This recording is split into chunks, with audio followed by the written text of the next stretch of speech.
Hello everyone, and thanks for joining me again today. Today we're going to look at the test method in JavaScript and apply it to find matches between regular expressions and strings. If you look here, we've got 4 strings, and we would like to match this regex, or find a match or not within each string using this regex here. So what we're looking for is some character followed by the letters U and N respectively. For example, in string 1 we've got sun, that would be a match. In string 2 we've got the word run, that would be a match. In string 3 we've got the word fun, that would be a match. And in string 4 we have the words bun and fun, which would both be matches. And if we run our code, we see that we get a match each time, which is indicated by a true value for each application of the test method up here.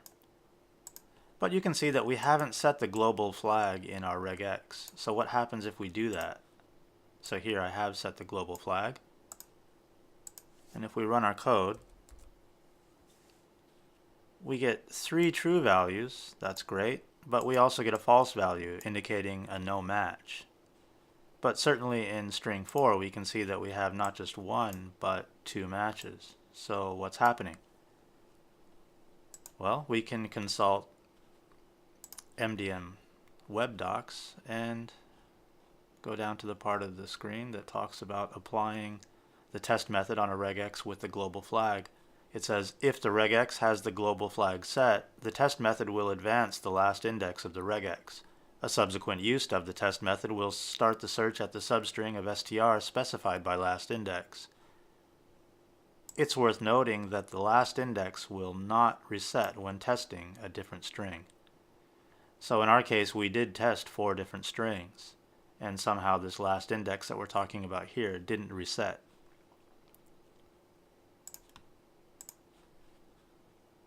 So if we look at the last index for each application of our test method,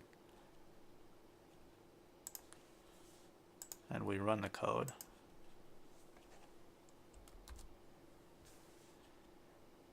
we see that in the first case, where we did get a match, right, sun matched, the last index, which is this index right after the letter N, that's 7.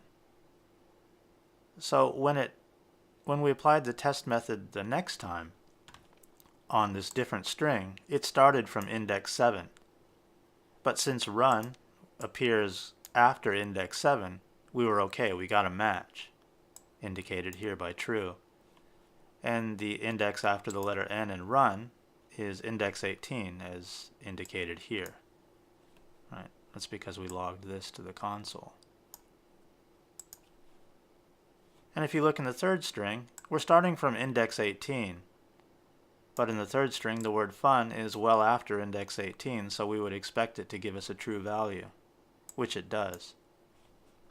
Now, the last index is going to be recorded here, and it's 40.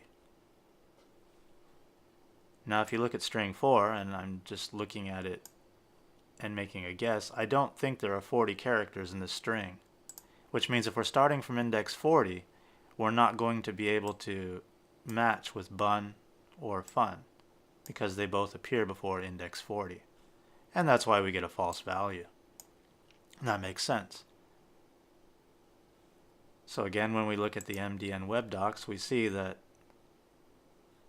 last index will not reset when testing a different string. And that was our problem. So what can we do if we would like to see all of the matches in a single string, not just the first one?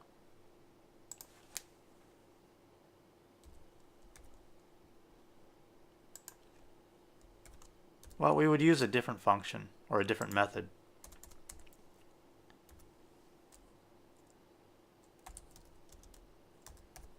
And let's use the match method.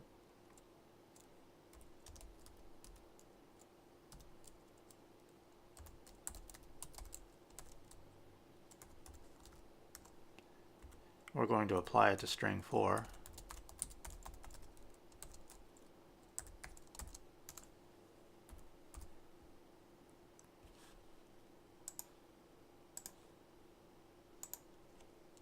And if we run the code, we get both of the matches in string 4,